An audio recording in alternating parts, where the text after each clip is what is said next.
திமுகவுக்கு ஓட்டு வரணும், அவங்க பெரிய வாக்கு வித்தியாசத்துல ஜெயிக்கணுங்கிற அந்த கவலையும் எண்ணமும் திமுக தலைவர் ஸ்டாலினுக்கு இருந்ததோ இல்லையோ, சீமானுக்கு கன்ஃபார்மா இருந்தது. சீமானோட அத்தனை நடவடிக்கைகளும் திமுகவை பெருவெற்றி பெற செய்யணுங்கிற அந்த விஷயத்தை நோக்கியே தான் இருந்தது. இப்போ எதுக்காக யார் என்னன்னே தெரியாத தம்பிகளுக்கே அவ்வளவா பரிச்சயம் இல்லாத சீதாலட்சுமியை கொண்டு போய் அங்க வேட்பாளரா போடணும்? எதுக்காகன்னு கேட்கிறேன். நாம் தமிழர் கட்சியில அந்த அம்மா சீதாலட்சுமியை விட்டா வேற ஃபெமிலியர் ஃபேஸே இல்லையா?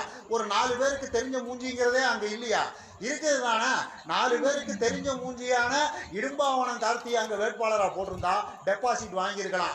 இன்னும் கொஞ்சம் ஃபெமிலியர் ஃபேஸான சாட்டை துரைமுருகனை வேட்பாளராக போட்டிருந்தா 40-50 ஓட்டு கூட வந்திருக்கும். காளியம்மாவை கொண்டு போய் அங்க வேட்பாளராக போட்டிருந்தா 75,000 ஓட்டு கூட வந்திருக்கலாம். நொன்னன் சீமானே அங்க போய் நின்று இருந்தா வெற்றி கூட பெற்றுக்கலாம். ஈரோட்டு மக்கள் அவருக்கு ஃபுல்லா ஓட்டை போட்டு வெற்றி